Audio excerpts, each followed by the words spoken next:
Our annual budget is about 22 billion shillings from the National Treasury, and another 58 now going to 60 billion from partners. That means we are receiving a bigger support, and that is understandable because the country is still working very hard to bring on the table a bigger cake.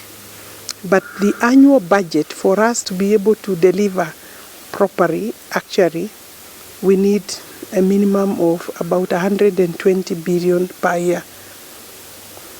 And therefore, we have, it is important for the public to understand, because the dream of this regime, this government, is that we want to develop water in a bigger way, maybe 20, 100 times bigger, larger than we were doing. And therefore, with the constraint of the budget, we do not have a choice.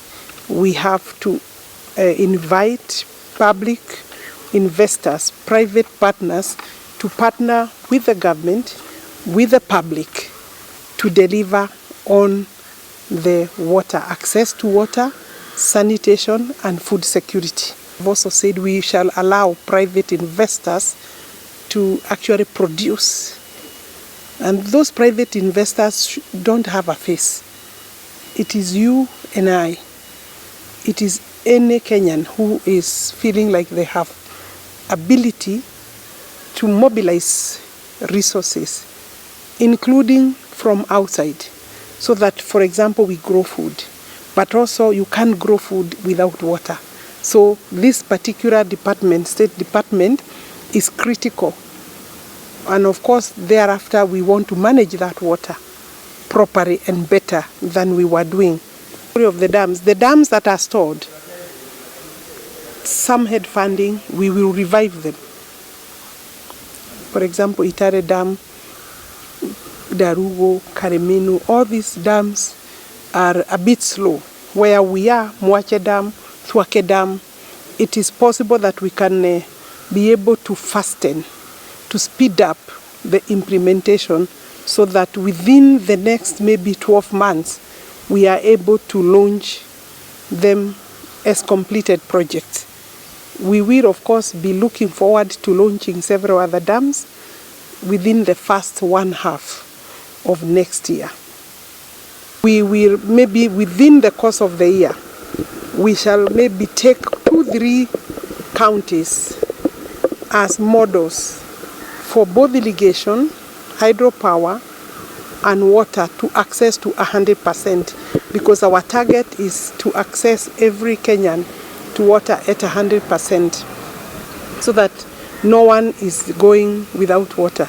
And the challenges we have in especially, actually everywhere, but especially so in the northeastern areas, Samburu, Turkana, Marsabit, Isiolo, Mandela, Tana River, Tharaka Nithi, Mombasa. These are critically suffering, and we would want to take 2-3 counties nationally to come up with a complete arrangement where we are able to develop water and showcase, so that going forward we are able to say, without just jumping everywhere, we are able to say that actually you can do it.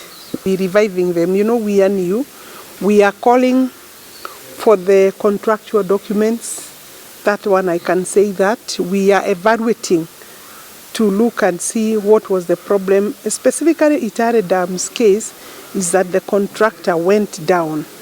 His liquidity became an issue, and he was being wound up. But we are trying to see how, working with that contractor and the financiers who are Italian government, we are able to get back.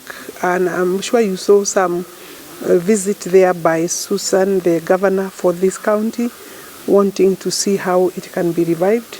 The head of state is on that case, and the ministry. We are going to get the dam back. We hope we can be able to deal with the legal challenges that may be there. But, we have the ability to do that. We are engaging them. Yeah.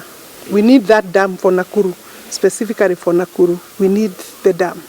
We shall look at that holistically so that we see whether we are doing the dams at the cost that is supposed to be spent, because we want every cent to make a meaning. And so it is important to evaluate and see whether we are on course. I'm not making any firm commitments that they are.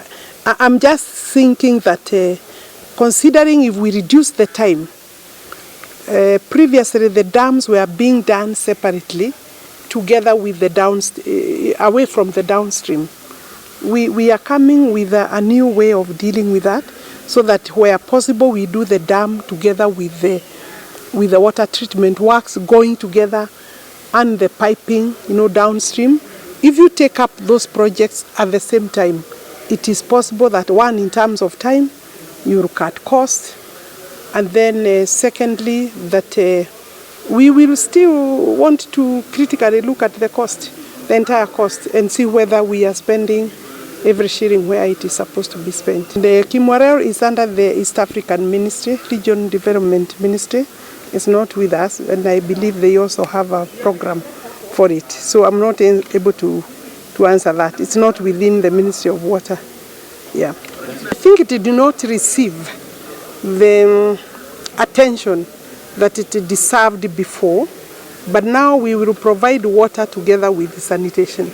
That is now a new policy for water and sanitation to go together, so that when we come to town, we are not just coming with water alone, we are coming agreeing with the county governors, because the governors are critical, working together with them so that we are able to do sanitation at the same time. Many towns, you are right, do not. And with that, then we have about 20 towns that are now being covered with the sanitation. And the programs and projects are funded.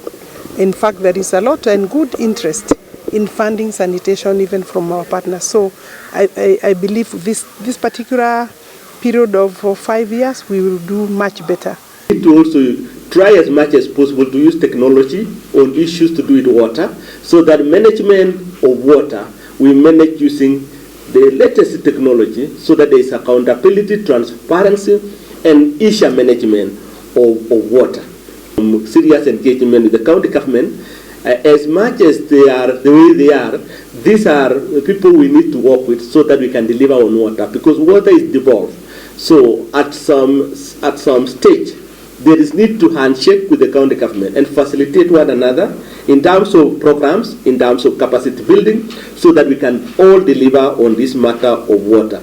We need to plan for emergencies in terms of funding and in terms of structures across the areas which are normally attacked by flood and drought.